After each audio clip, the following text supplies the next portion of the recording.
നമസ്കാരം സാർ. നമസ്കാരം. സാറ് 1996 മുതൽ വിവിധ തെരഞ്ഞെടുപ്പുകൾ വിശകലനം ചെയ്ത് ജയപരാജയങ്ങളെക്കുറിച്ചൊക്കെ അങ്ങ് പ്രവചിച്ച ആളാണ്. അതിൽ ഏതാണ്ട് ഒരു 90% ശരിയായിട്ടുണ്ട്. അങ്ങേക്ക് ആകെ ഒരു വീഴ്ച പറ്റിയത് എനിക്ക് തോന്നുന്നു 2021 ഫലത്തെക്കുറിച്ച് പറഞ്ഞിടത്താണ് ഒരു അല്പം തെറ്റിപ്പോയത്. ഇപ്പോഴിതാ 2026 നിയമസഭാ തെരഞ്ഞെടുപ്പിന് കളമൊരുങ്ങിക്കഴിഞ്ഞു. അങ്ങയുടെ ഒരു പ്രാഥമിക വിലയിരുത്തലിൽ 2026 തെരഞ്ഞെടുപ്പ് ഒന്ന് വിശകലനം ചെയ്യണം. രണ്ടാമത്തെ കാര്യം, ആർക്കാണ് ജയസാധ്യത, ഏത് മുന്നണിക്കാണ് ജയസാധ്യത, ആരൊക്കെ എത്രയൊക്കെ സീറ്റുകൾ നേടും എന്നുകൂടി നമുക്കൊന്ന് വിശകലനം ചെയ്ത് പറഞ്ഞാൽ നല്ലതായിരുന്നു. 2026 തെരഞ്ഞെടുപ്പിൽ UDF അധികാരത്തിൽ വരും. അവർക്ക് 78 മുതൽ 94 വരെ സീറ്റ് കിട്ടും. അതിൻ്റെ ആവറേജ് എടുത്താൽ ഒരു 86 സീറ്റ് വരും. LDFന് 42 മുതൽ 58 വരെ, അത് ആവറേജ് എടുത്താൽ 50 സീറ്റ്. BJPക്ക് 4 മുതൽ 8 വരെ സീറ്റുകൾ. 2020ക്ക് 0 മുതൽ 1 വരെ. 2020ക്ക് എറണാകുളത്ത് ഒരു സീറ്റ് കിട്ടാൻ സാധ്യതയുണ്ട്. കോൺഗ്രസിന് തനിയെ 48 മുതൽ 60 വരെ സീറ്റുകൾ കിട്ടും. കേരള കോൺഗ്രസിന് 5 മുതൽ 8 വരെ സീറ്റ് കിട്ടും. മുസ്ലിം ലീഗിന് 20 മുതൽ 22 വരെ സീറ്റുകൾ. 20 കുറയത്തില്ല, 22 കൂടത്തുമില്ല. LDFന് ആകെ 42 മുതൽ 58 വരെ. CPMന് തനിയെ ഒരു ഏകദേശം 30 സീറ്റ് കിട്ടും. CPIക്ക് തനിയെ ഒരു 10 സീറ്റ്. ബാക്കി അതിനകത്തൊന്നും കാര്യമായിട്ടില്ല. ഓരോ സീറ്റൊക്കെ കിട്ടും. ഈ NCPക്ക് ഒരു സീറ്റ്, JDSന് ഒരു സീറ്റ്, കേരള കോൺഗ്രസ് Bക്ക് ഒരു സീറ്റ്. കേരള കോൺഗ്രസ് മാണി അതിൽ നിന്ന് മാറാനുള്ള സാധ്യതയുണ്ട്. ഒന്നുകിൽ അവർ UDFൽ വരും. UDF ചേർത്തെങ്കിൽ അതിനകത്ത് വരും. UDF ചേർക്കരുതെന്നൊരു അഭിപ്രായം കോൺഗ്രസ്സുകാർക്കുണ്ട്. അത് അങ്ങനെ അല്ലെങ്കിൽ അവർ BJPയുടെ കൂടെ പോകും. എന്നിട്ട് ജോസ് കെ മാണി കേന്ദ്രമന്ത്രിയാവും. അങ്ങനെ സംഭവിച്ചാൽ അദ്ദേഹം ഈ തെരഞ്ഞെടുപ്പിൽ മത്സരിക്കില്ല. അങ്ങനെ BJPയിലെ, അതായത് NDA മുന്നണിയിലേക്ക് പോയി കഴിഞ്ഞാൽ മത്സരിക്കാൻ സാധ്യത കുറവാണ്. പോകുമെന്ന് എനിക്ക് ഇപ്പം തീർത്ത് പറയാൻ പറ്റത്തില്ല. സാധ്യതയുണ്ട്. ഉണ്ട്. UDFൽ എടുക്കാൻ തയ്യാറായാൽ അതിലേ പോവുള്ളൂ. LDAയുടെ കൂടെ പോയാൽ ഇപ്പോൾ അവർക്കൊരു വിജയ സാധ്യത ഇല്ലാത്തതുകൊണ്ടേ അങ്ങനെ പോകാനായിട്ട് സാധ്യത കുറവാണ്. പിന്നെ ആരും എടുത്തില്ല അങ്ങോട്ട് പോകും. LDF നിന്നുകൊണ്ട് അവർക്ക് പ്രയോജനമൊന്നുമില്ല. അതുകൊണ്ടാണ് അവർ കളം മാറാൻ ഉദ്ദേശിക്കുന്നത്. അതെ, അവർക്കൊരു പ്രവർത്തന സ്വാതന്ത്ര്യമൊന്നുമില്ല LDFന്. അത് പൊതുവെ അങ്ങനെയാണല്ലോ. UDFൽ ഇരുന്നവർക്ക് അത് ബുദ്ധിമുട്ടാണ്. ഇങ്ങനെ മന്ത്രിമാർക്ക് തോന്നിയ പോലെ ചെയ്യാൻ പറ്റത്തില്ല. അതൊരു പോസിറ്റീവാണ്, അത് നെഗറ്റീവാണ്. ഇരുതല മൂർച്ചയുള്ള വാളാണ്. സാർ, അതുപോലെ ഈ 26 ഈ LDFന് ഭരണം നഷ്ടമാകുമെന്നാണ് അങ്ങിപ്പോൾ പറഞ്ഞതിൻ്റെ ഒരു സാരാംശം. അങ്ങനെ ഉണ്ടെങ്കിൽ അതിൻ്റെ കാരണം എന്തായിരിക്കും? കാരണം പ്രധാനമായിട്ട് ഭരണവിരുദ്ധ വികാരം തന്നെയാണ്. ഈ നവകേരള സദസ്സ് നടത്തിയില്ലായിരുന്നെങ്കിൽ ലോക്സഭയിൽ ഒരു സീറ്റ് കൂടെ കൂടുതൽ കിട്ടിയേനെ. അത് ആകെ ജനങ്ങൾക്കെതിരെ. അത് ഏത് സീറ്റാണെന്ന് അങ്ങേക്ക്? ഇപ്പോൾ ഈ ആറ്റിങ്ങൽ സീറ്റ് തന്നെ 685 വോട്ടിനാണ് തോറ്റത് LDF. അത് കിട്ടാമായിരുന്നല്ലോ. പിന്നെ LDFന് കുറഞ്ഞ സീറ്റ് തോറ്റത് മാവേലിക്കര. അതൊക്കെ കിട്ടാമെന്നായിരുന്നു. ഈ നവകേരള സദസ്സ് നടത്തി ജനങ്ങൾക്കെതിരായ സ്കൂളുകളുടെ മതിൽ പൊളിച്ചു. മറ്റേ ഉമ്മൻചാണ്ടി സാറൊക്കെ ഭരിച്ചുകൊണ്ടിരിക്കുമ്പം ഇങ്ങനെ ഈ ജനസമ്പർക്ക പരിപാടി നടത്തി. ഇദ്ദേഹം 3 മണി വരെയൊക്കെ ഇരുന്നത്. ജനങ്ങൾക്ക് നേരിട്ട് കാണാമായിരുന്നു. അപ്പം തന്നെ പരിഹാരവും കാണും. ഇപ്പോൾ പുള്ളിയുടെ ഭരണം മാറി ഇദ്ദേഹം വന്നപ്പോഴാണ് ജനങ്ങൾക്ക് ഉമ്മൻചാണ്ടി സാറിൻ്റെ വില മനസ്സിലായത്. അപ്പോൾ ജനങ്ങൾ ഇത് കമ്പയർ ചെയ്യുമല്ലോ. അതാണ് തോൽവിക്കുള്ള മെയിൻ. എന്നിട്ടും സാർ, ഈ 2021 ഇതൊന്നും പ്രതിഫലിച്ചില്ല. ഈ അങ്ങിപ്പോൾ പറഞ്ഞ പോലെ ഉമ്മൻചാണ്ടിയുടെ വില 2016 തൊട്ട് 21 വരെയുള്ള 5 വർഷം കൊണ്ട് ജനങ്ങൾക്ക് ഏതാണ്ട് മനസ്സിലായി. അത് പ്രതിഫലിക്കാത്തതിൻ്റെ കാരണം ഇതാണ്. കോവിഡ് വന്നിട്ട് ഈ പ്രതിപക്ഷ കക്ഷികൾക്ക് BJPക്കും കോൺഗ്രസിനും സർക്കാരിനെതിരെ പ്രചരണം നടത്താനായിട്ട് പറ്റത്തില്ലായിരുന്നു. 4 പേർക്ക് ഒന്നിച്ചു പോലും കൂടാനുള്ള അവസരമില്ലേ. അതെ, ഈ പ്രതിപക്ഷങ്ങൾ പ്രചരണം നടത്തിയാലല്ലേ ജനങ്ങൾക്ക് മനസ്സിലാവുകയുള്ളൂ. അതെ, അത് യഥാർത്ഥത്തിൽ അവർക്ക് അനുഗ്രഹമായി.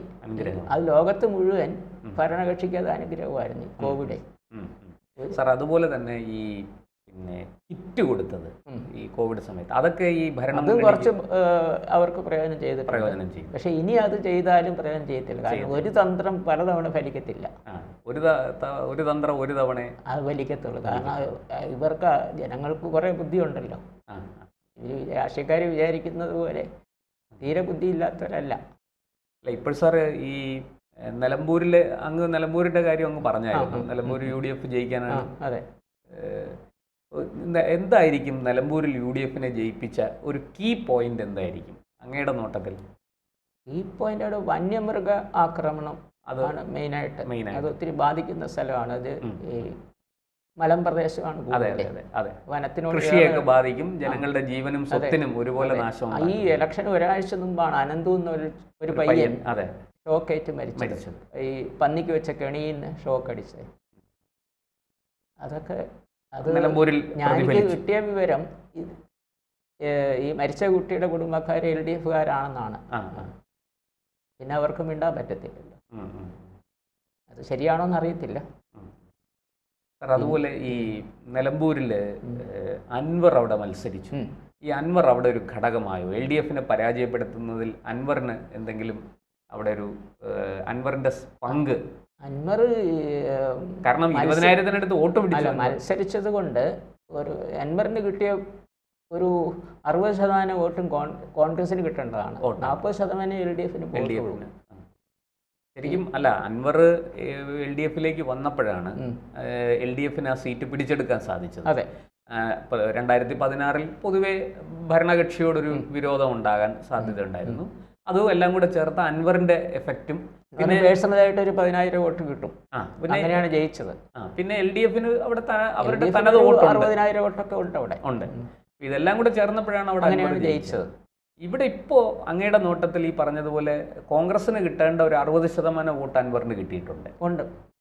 അങ്ങനെയാണെങ്കിൽ കോൺഗ്രസിന്റെ ഭൂരിപക്ഷം ഒരു 15,000-ന് മേളിലേക്ക് പോകേണ്ടതായിരുന്നു. മേൽ വന്നേനെ അൻവർ മത്സരിച്ചില്ലായിരുന്നെങ്കിൽ. അന്നേരം ഈ സ്വരാജിന് ഒരു 5,000 വോട്ട് കിട്ടില്ല, 8,000 വോട്ട് കൂടിയേനെ. അപ്പോൾ ഭൂരിപക്ഷം ഒരു 20,000 ഒക്കെ വന്നേനെ. ഭൂരിപക്ഷം 20,000, 20,000 വരത്തില്ല, ഒരു 18,000 ഒക്കെ വന്നേ. അത്രയും വന്നേനെ.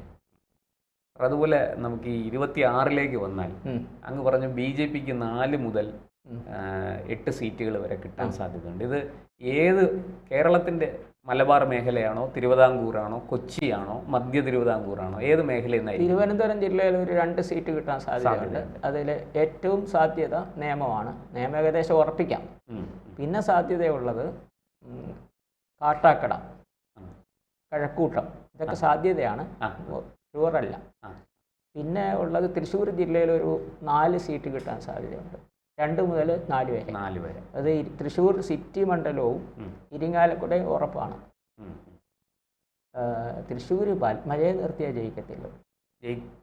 ജയിക്കത്തില്ല. അവർക്കൊരു ഇലക്ഷന് നിൽക്കാൻ പറ്റിയ ഒരു കാൻഡിഡേറ്റ് അല്ല. അവിടെ 2 തവണ കോൺഗ്രസ് സ്ഥാനാർത്ഥിയായിട്ട് തോറ്റതാണ്. അവിടെ പേറമ്പി രാമകൃഷ്ണൻ 5 തവണ അടുപ്പിച്ച് ജയിച്ചതാണ്. അത്രയ്ക്ക് കോൺഗ്രസ് ശക്തമാണ്.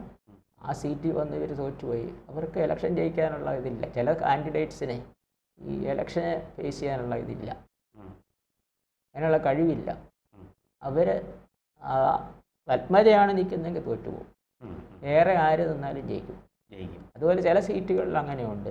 ഇപ്പോൾ വട്ടിയൂർക്കാവിൽ കെ മുരളീധരൻ നിന്നാൽ കോൺഗ്രസ് ജയിക്കും, വേറെ ആര് നിന്നാലും ജയിക്കത്തില്ല. അതുപോലെ കോന്നിയിൽ പോയി അടൂർ പ്രകാശ് മത്സരിച്ചാൽ അവിടെ ജയിക്കും. അത് ചിലപ്പോൾ വേറെ ആൾ നിന്നാലും ചിലപ്പോൾ ജയിക്കും. കഴിഞ്ഞ അദ്ദേഹത്തിന് സാധ്യത വളരെ കൂടുതലാണ്. വർക്കലയിൽ പോയി നിന്നാലും ഈ അടൂർ പ്രകാശ് ജയിക്കും. സാർ, ഇപ്പോൾ ഈ കഴിഞ്ഞ ലോക്സഭാ തെരഞ്ഞെടുപ്പിൽ ആറ്റിങ്ങലിലും കാട്ടാക്കടയിലുമാണ്, ആറ്റിങ്ങൽ മണ്ഡലത്തിൽ BJP ഒന്നാമത് വന്നത്. ആറ്റിങ്ങലും ഉണ്ടായിരുന്നു, കാട്ടാക്കടയും ഉണ്ടായിരുന്നു. പക്ഷെ അങ്ങ് പറഞ്ഞപ്പോൾ ആറ്റിങ്ങൽ മണ്ഡലം അല്ല, അത് പാർലമെന്റ് തെരഞ്ഞെടുപ്പിൽ അങ്ങനെ വന്നെന്ന് വെച്ചേ അത് അങ്ങനെ പ്രതിഫലിക്കത്തില്ല അസംബ്ലിയിൽ. എനിക്ക് തെറ്റിയതല്ല, മറന്നുപോയതല്ല. ആറ്റിങ്ങലൊക്കെ LDF ജയിക്കും. അതൊരു നിയമസഭാ തെരഞ്ഞെടുപ്പിൽ LDF ഇതാണ്. അങ്ങനെയാണെങ്കിൽ 11 സീറ്റിൽ തന്നെ ഈ ലോക്സഭ തെരഞ്ഞെടുപ്പ് BJPക്ക് ലീഡുണ്ട്. അത് മുഴുവനും കിട്ടത്തില്ല. അവർക്ക് പിന്നെ ഇത് കാസർഗോഡ് ജില്ലയിലെ മഞ്ചേശ്വരം BJPക്ക് കിട്ടാൻ ഒരു 95% സാധ്യതയുണ്ട്. അത് 2016 സുരേന്ദ്രൻ 89 തോറ്റത്. ഇനി അതിനേക്കാളും വലിയൊരു അതിപ്പോൾ അവർ വളർന്നുകൊണ്ടിരിക്കുകയല്ലേ ചെയ്യുന്നത്. കേരളത്തിൽ അങ്ങയുടെ നോട്ടത്തിൽ കേരളത്തിൽ വളരുന്ന വികസിക്കുന്ന ഒരു രാഷ്ട്രീയ പാർട്ടി ഏതാണ്? BJP തന്നെയാണ്. വോട്ട് കൂടിക്കൊണ്ടായിരിക്കുന്നത്. തളരുന്ന രാഷ്ട്രീയ പാർട്ടി ഏതാണ്? തളരുന്നത് CPM തന്നെയായിരിക്കും ഇനി തളരുന്നത്. ഇനി ഭാവി CPM-ന്റെ ഭാവിയിൽ അവരുടെ ഇത് ശക്തി കുറഞ്ഞു വരും. ഈ പെട്ടെന്ന് ബംഗാളിലെ പോലെ നശിച്ചു പോവുകയില്ല. പക്ഷെ ഇനി ഒരു തവണ അവർ അധികാരത്തിൽ വരാൻ സാധ്യത കുറവാണ്. ഇനി അങ്ങോട്ട് സീറ്റ് കുറേ കിട്ടും. 26-ലൊക്കെ കുറേ സീറ്റ് കിട്ടും. പിണറായി വിജയൻ എന്ന നേതാവിൻ്റെ ഒരു കരിസ്മ അത് CPM-നെ സഹായിച്ചിട്ടുണ്ടോ അതോ CPM-ന് ദോഷകരമായിട്ടുണ്ടോ? ഒരു വശത്തൂടെ സഹായിക്കുന്നുണ്ട്, മറുവശത്തൂടെ എതിരും വരുന്നുണ്ട്. രണ്ടും നടക്കുന്നു. രണ്ടുമുണ്ട്. അത് ഒരുമിച്ച് നടക്കുന്നതാണ്. അതൊരു പ്രത്യേക പ്രതിഭാസമാണ്. അതെ. അപ്പോൾ അങ്ങയുടെ നോട്ടത്തിൽ ഒരു LDF-ന്റെ ഭരണം ഇനി വരാൻ സാധ്യത കുറവാണ്. അങ്ങനെയാണെങ്കിൽ ഈ വരുന്ന തിരഞ്ഞെടുപ്പിൽ തന്നെ CPI UDF-ലേക്ക് പോകാനുള്ള ഒരു സാധ്യതയുണ്ടോ? അല്ലെങ്കിൽ ഭാവിയിൽ എപ്പോഴെങ്കിലും പോകാനുള്ള സാധ്യതയുണ്ടോ? ഭാവിയിൽ സാധ്യതയുണ്ട്. ഇത്തവണ മാറുമെന്ന് എനിക്ക് തോന്നുന്നില്ല. പെട്ടെന്ന് അവരെങ്ങനെ U-turn അടിക്കുന്നവരല്ല CPI-ക്കാർ. കേരള കോൺഗ്രസ് മാണിയൊക്കെ അങ്ങനെ പോകും. തിരിച്ച് മുസ്ലിം ലീഗ് LDF-ലേക്ക് വരാൻ എന്തെങ്കിലും ഒരു സാധ്യത അങ്ങ് കാണുന്നുണ്ടോ? നേരത്തെ സാധ്യത ഉണ്ടായിരുന്നു, പക്ഷെ ഇനിയില്ല, അങ്ങനെ പോകത്തില്ല. ഈ നിലമ്പൂർ വിജയം അതിനൊരു അതുകൊണ്ട് എന്തായാലും ഞങ്ങളോട് ഇത്രയും വിവരങ്ങൾ. ഇത് അങ്ങ് ഈ വിവരങ്ങൾ സർവേ നടത്തിയും മറ്റുമൊക്കെയാണ് ഓരോ മണ്ഡലങ്ങളിലും ആൾക്കാരുമായി ബന്ധപ്പെട്ട്, അല്ലാതെ ഇത് ജ്യോതിഷ പ്രവചനം ഞാൻ പഠിച്ചിട്ടില്ല. എനിക്ക് അതിൽ വിശ്വാസമില്ല. ഇത് വളരെ കൃത്യമായിട്ട് ലോജിക്കലി ആൾക്കാരെ കണ്ട് സംസാരിച്ച് ചോദ്യങ്ങൾ കൊടുത്ത് അതിന്റെ ഉത്തരം നേടി ഒരു ശരിക്കും പറഞ്ഞാൽ ഒരു ഈ കാര്യത്തിൽ അങ്ങേക്ക് ആരെങ്കിലും സഹായിക്കുന്നുണ്ടോ? കൂടെ ആരെങ്കിലും ഉണ്ടോ? അതോ അങ്ങ് ഒറ്റയ്ക്കാണോ? ഞാൻ ഒറ്റയ്ക്കാണ്. ദൂരെ പോകുമ്പോൾ ഡ്രൈവറെ കൊണ്ടുപോകും. അല്ലാതെ ഇവിടെ ഞാൻ തന്നെ ഓടിച്ചു വന്നത്. നേരിട്ട് ജനങ്ങളുമായിട്ട് സംസാരിച്ച് വിവരങ്ങൾ ശേഖരിച്ച് ചെല്ലുമ്പോൾ എൻ്റെ സ്റ്റുഡൻസ് ഒക്കെ ആരെങ്കിലും കാണും. അപ്പോൾ അതിലൂടെയാണ് അങ്ങ് ഈ നിഗമനത്തിൽ എത്തുന്നത്. അതെ. അതുകൊണ്ട് തന്നെ അതിൻ്റെ ഇപ്പോൾ പറഞ്ഞതിൻ്റെ ഒരു എന്താ പറയുക, പ്രവചനങ്ങൾ ഫലിക്കുന്നതിൻ്റെ സാധ്യതകളും വളരെ കൂടുതലാണ്. അതെ. അങ്ങയുടെ അനുഭവം അങ്ങനെയാണ്. എന്തായാലും വളരെ നന്ദി.